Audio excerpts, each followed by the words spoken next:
You're going to make the decision of what you want to do with the information that you're being given. I have no power over you. You have the power, and you need to know that. We think so often that we are helpless, but we're not helpless because we have our minds. We have our minds, and you shape and mold your life from moment to moment by your thoughts and your beliefs and your attitudes. And you also want to know that you really are important to this world. You might say, well, I really don't do anything, but you are. Just the fact that you're alive is important, and your life has meaning. It really does. And you can contribute to the peace and the harmony of this planet just by using your mind. Now, some people get involved politically, and some people march, and some people do Peace Corps, and some people help feed the homeless and do all sorts of things, and that's fine. But you can also contribute to the peace and harmony of the planet just as much by how you use your mind. And remember, every time you think, every time you're thinking, you're connecting with like-minded people. Think of that for a minute.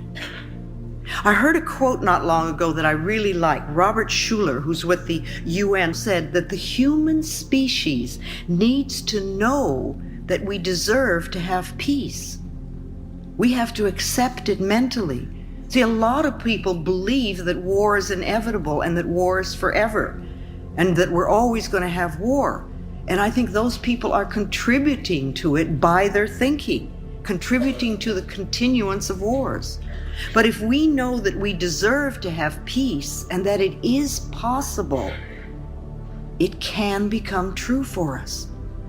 And as we begin by creating peace within us, and then within our small circle of family or friends, and at our workplaces, and then we let this peacefulness ripple out, we will find more and more peace on the planet. So remember that practicing inner peace will help us to connect with like-minded, peaceful people all over the world. Spirituality connects us all over this planet on a soul level. And the sense of cosmic spirituality that we're experiencing now is just wonderful. When I talk about spirituality, I don't always mean religion. You know, religions have a tendency to separate us. And religions often tell us who to love and how to love them, and who's lovable and who isn't.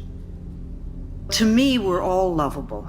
I really believe that we are all worthy of love. For love, to me, is the only thing that's going to bring about lasting positive changes to our planet.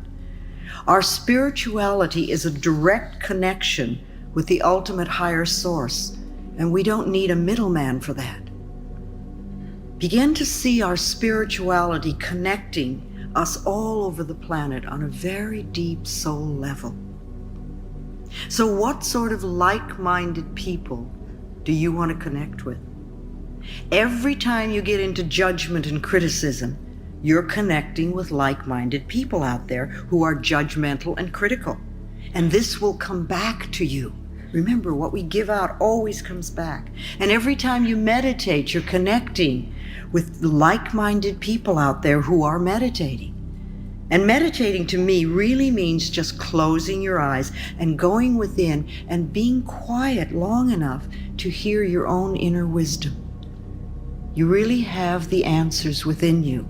You have all the answers within you. And you need to quiet down long enough to hear them. And that, to me, is the purpose of meditation. It's a connection with yourself, with your higher self. So every time you do that, you're also connecting with other people who are also doing that. And every time you do a visualization for healing your body or for healing the planet, you're also connecting with like-minded people who are doing the same thing. And several times during the day, you might stop and ask yourself, what sort of people am I connecting with now? Just sort of catch your thoughts where you are. And are you sort of going, oh, grumble, grumble, grumble, it's all your fault? Or are you thinking thoughts to create inner harmony and inner peace? Because if you create inner harmony, you're going to have outer harmony too. Remember, if we want to heal the world, we really have to start with healing ourselves. Because the center of your world is where you are. You are the center of your world, and so are you, and so are you.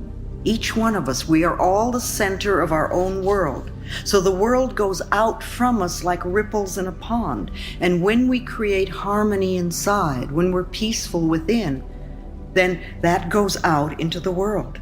That harmony and that peacefulness radiates out, touching people and places and things.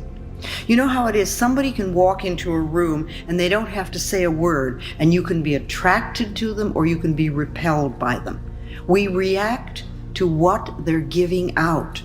Somehow we feel those vibrations. We pick up what people have going on inside of them. So let's make sure that we are radiating harmony and love. I believe that in order to change the planet and to change other people in our lives, we need to first change ourselves. We need to love ourselves. We need to be willing to contribute to our own inner peace and inner harmony. And we also need to be honest with ourselves. You know, we're so good at hiding from ourselves. But if we're going to make changes, we need to have self-honesty. And that doesn't mean putting ourselves down, but it does mean being willing to see what is within us that needs changing. It's very self-destructive when we lie to ourselves. It's not loving ourselves, and it's not being nourishing at all. We need to be honest with ourselves, and we also need to be honest with other people. And we need to learn how to say no in a loving way. And not always yes, and then do things that we don't want to do and then resent it because we weren't honest enough to say no. And I don't think it's so easy to be honest with other people until we can become more honest with ourselves. And the main value of being honest is that whatever we give out in life, we always get back. And this works on all levels. If we belittle or judge others, then we too are going to be judged. If we're always angry and blaming others, then we encounter anger wherever we go. If we steal someone's time, or if we take away someone's self-respect, or if we refuse to acknowledge someone else's good work, we can expect these dishonest actions to boomerang back to us as negative experiences. On the other hand, every time we treat ourselves with respect, every time we nourish and support ourselves and others, this also comes back to us as positive experiences. No matter how we may try to justify it, dishonest actions never work. They never work. And the more you get on the spiritual pathway, the quicker it comes back to you. When we take something that doesn't belong to us, whether it's a paper clip at the office to major shoplifting or robbery, we are in effect telling the universe that we don't feel worthy of earning our own, and that we're not good enough, that we believe that there isn't enough to go around, that we want to be stolen from. Or we may believe that we must be sneaky and grab to get our good. You know, if we believe that it's a dog-eat-dog world, then we're going to get eaten, because that's the way it works. These beliefs prevent us from experiencing abundance because they put walls up around us, and you don't get to experience the joy and the peace and love in your life. If we take from life, life will take from us. It's that simple. And these negative attitudes, they're not the truth of your being. You are a divine, magnificent expression of life, and you deserve the very best. You have to know and accept this.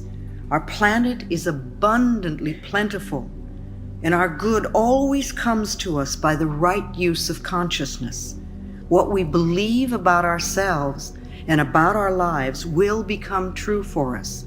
If we want to change our circumstances, we must change our belief systems.